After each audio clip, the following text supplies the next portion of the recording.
महिलाओं में जहां नीतीश सरकार कहती है कि नारी सुरक्षा पे और महिलाओं के अधिकार के प्रति जागरूक हैं, वहीं उनके अफसरान हैं कि डेली नए नए शिगुफे करते रहते हैं। अब एक नया है, विधि विभाग ने 10 मार्च को एक लेटर निकाल दिया और उन्होंने ये कहा कि जो महिलाएं सरकारी जॉब में हैं, जो परमानेंट हैं, उनको जो विशेष अवकाश मिलता है माहवारी के दौरान यानी कि पीरियड के दौरान, वो तो उनको मिलेगा, लेकिन जो महिलाएं परमानेंट नहीं हैं यानी एडहॉक बेसिस पे काम कर रही हैं, कॉन्ट्रैक्ट बेसिस पे, संविदा पे काम कर रही हैं, या जो आशा कार्यकर्ता हैं, लगभग 1.5 लाख और 60,000 मतलब लगभग 2 लाख से ज़्यादा महिलाएँ हैं, इनको ये चीज़ नहीं मिलेगी। वो उनको सीएल में एडजस्ट कराना पड़ेगा अगर छुट्टी लेते हैं तो। नहीं, ये गलत है। सवाल है कि वो महिलाएं भी आप ही के अंडर में काम कर रही हैं, तो प्राइवेट जो एडहॉक बेसिस पे महिलाएं हैं उनको पीरियड्स की लीव मिलेगी और जो नहीं मिलेगी, और जो परमानेंट है उन्हें मिलेगी। ये तो मतलब ऐसा नहीं है, मतलब महिलाओं के सम्मान पे ठेस है ना।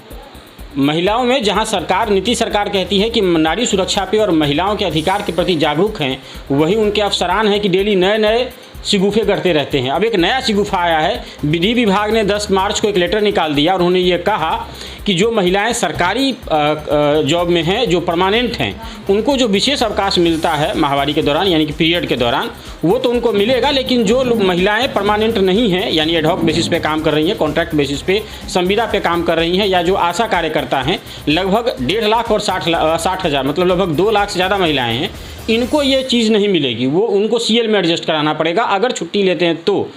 मैडम, इस पर क्या कहिएगा? नहीं, ये गलत है। सवाल है कि वो महिलाएं भी आप ही के अंडर में काम कर रही हैं, तो प्राइवेट जो एडहॉक बेसिस पे महिलाएं हैं उनको पीरियड्स की लीव मिलेगी और जो नहीं मिलेगी, और जो परमानेंट है उन्हें मिलेगी। ये तो मतलब ऐसा नहीं है, मतलब महिलाओं के सम्मान पे ठेस है ना। एक तरफ कहीं ना कहीं एक हृदय तकलीफ वाली बात तो है ही।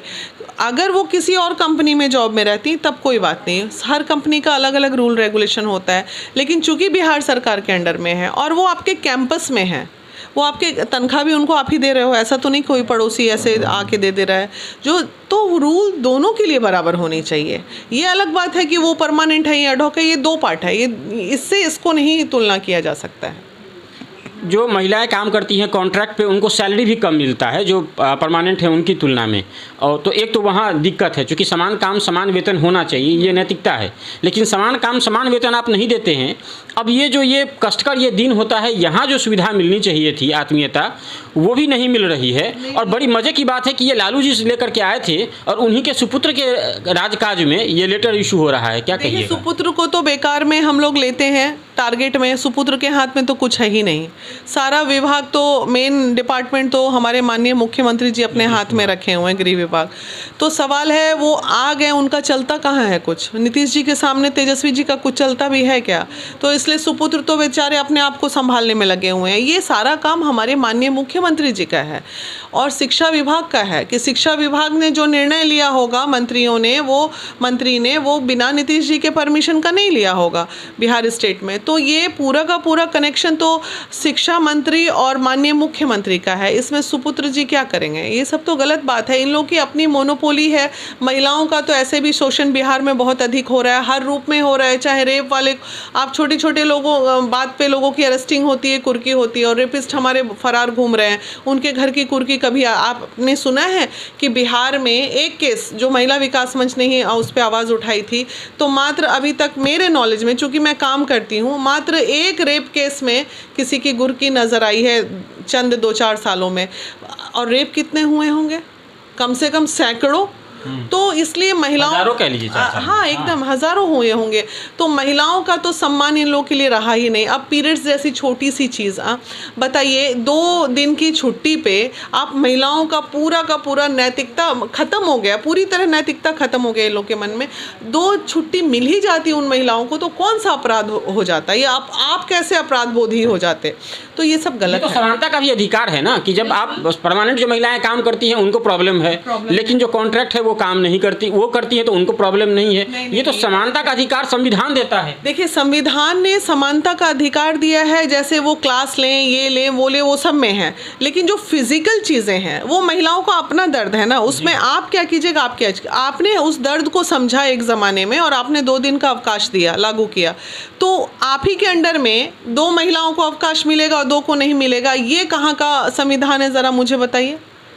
महिला विकास मंच हमेशा नारी सशक्तिकरण में कदम उठाता रहा है और लगातार इन सब चीज़ों से लड़ता रहा है जहां असमानताएं हैं या भेदभाव है। सरकारी विभागों में अभी भी कुछ आपकी नज़र में ऐसा चीज़ है जो महिला विकास मंच को खटक रहा है कि वो नहीं होना चाहिए? हाँ, बहुत बड़ा है विभाग का। सरकारी विभाग की जब बात कर रहे हैं आप, तो आप बताइए 2019 का इलेक्शन हुआ, मंत्रियों को मंत्री पद मिल गया, मंत्रालय मिल गया, विधायकों को अपना डिपार्टमेंट मिल गया, सभी डिपार्टमेंट्स बन गए। कहाँ है आपका महिला आयोग? महिला आयोग भंग, महिला आयोग में कोई नहीं आया। तो सबसे बड़ा तो दुर्भाग्य यही है कि हमारे महिला आयोग की कोई अध्यक्ष नहीं है बिहार में, जिसकी वजह से हम परेशान पड़े हुए हैं, अपना जीवन खत्म कर रहे हैं आपके चौखट पे जाके। एग्जैक्टली। तो यहाँ पे क्या, महिलाओं की तो बात ही छोड़ दीजिए, इसका असर आपको दिखेगा इस इलेक्शन में। मैं दावा करती हूँ आपके चैनल के माध्यम से, ना महिलाओं को वोट को रोकने का काम की महिला विकास मंच तो इस बार सरकार भी देख लेगी कि पूरे 5 वर्ष में आपने महिला आयोग का गठन नहीं किया, हमें प्रताड़ित किया और हमारे वोट लोगे आप। मिल जाएगा बढ़िया से, आइए ना 24 में बताते हैं। तो महिलाओं के सशक्तिकरण के लंबे लंबे दावे करने वाली नीतीश सरकार बैकफुट पर नजर आ रही है। हमारे साथ महिला विकास मंच की वीना मानवी जी थी, आप सुन रहे थे। इस पर प्रतिक्रिया आपकी क्या रहेगी, कमेंट बॉक्स में आपका इंतजार करेंगे। आप मुजफ्फरपुर नाउ देख रहे थे, बहुत बहुत धन्यवाद। के विधि विभाग ने लेटर इशू किया है कि जो महिलाएं संविदा पर बहाल हैं, जो आशा कार्यकर्ता हैं, उनको विशेष अवकाश नहीं मिलेगा जो महीना में 2 दिन मिलता है, लेकिन बाकी जो अस्थायी महिलाएं हैं उनको मिलेगा, जो अस्थायी सेवक हैं उनको मिलेगा। ये समानता का हनन नहीं है? देखिए, ये बिहार में अंधेर नगरी चौपट राजा वाला जो कहावत है वह पूरी तरीके से चरितार्थ है। जब शिक्षा बजट पेश किया जाता है तो शिक्षा मंत्री रामचरितमानस पर बात करते हैं, जब विधि व्यवस्था की बात आती है तो केंद्र सरकार की बात उठाई जाती है। पूरी तरीके से बिहार में अभी जो सरकार है उसका लब्बो-लुबाब आप यही है कि देखिए, महिला महिला होती है, पुरुष पुरुष होता है, चाहे वह निविदा पर हो या रेगुलर हो। भाई, आप उसको किस आधार पर उसको बांट रहे हैं? यह पूरी तरीके से बड़ा मतलब एक तरह से उसके लिए क्या कहें, मुझे शब्द नहीं मिल रहा कि मैं किस शब्द का प्रयोग करूं। लेकिन एक तरफ जहां किसी खास धर्म को 1 घंटे की छूट दी जा रही है पर्व के नाम पर, और वही दूसरी तरफ जिस राज्य में के मुख्यमंत्री महिला सशक्तिकरण की बात करते हैं, वह महिलाओं के अवकाश को इस आधार पर भेदभाव कर रहे हैं कि वह नियोजित है कि टेम्पोररी है कि परमानेंट है।